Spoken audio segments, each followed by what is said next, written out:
In this tutorial, we will be discussing logging in to Toastmasters International for the first time. This is not to be confused with your Toastmaster Club website, which is in a different tutorial.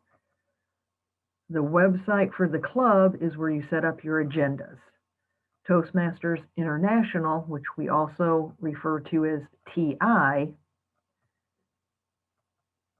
will be where your base camp is and your pathway, your educational program.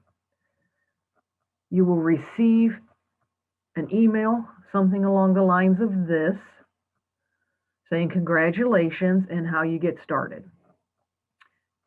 And you'll see where you can click in to start with your password. Once you do that, you will be able to either go to Toastmasters International, or when you click in to sign in for the password, it may take you there. But in future reference, Toastmasters International or Toastmasters.org, which looks like this.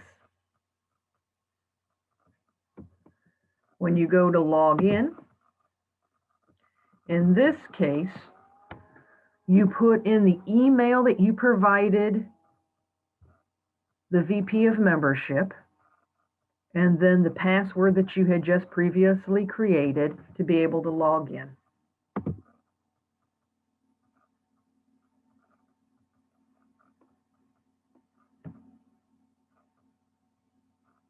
Congratulations, you have now logged into Toastmasters International.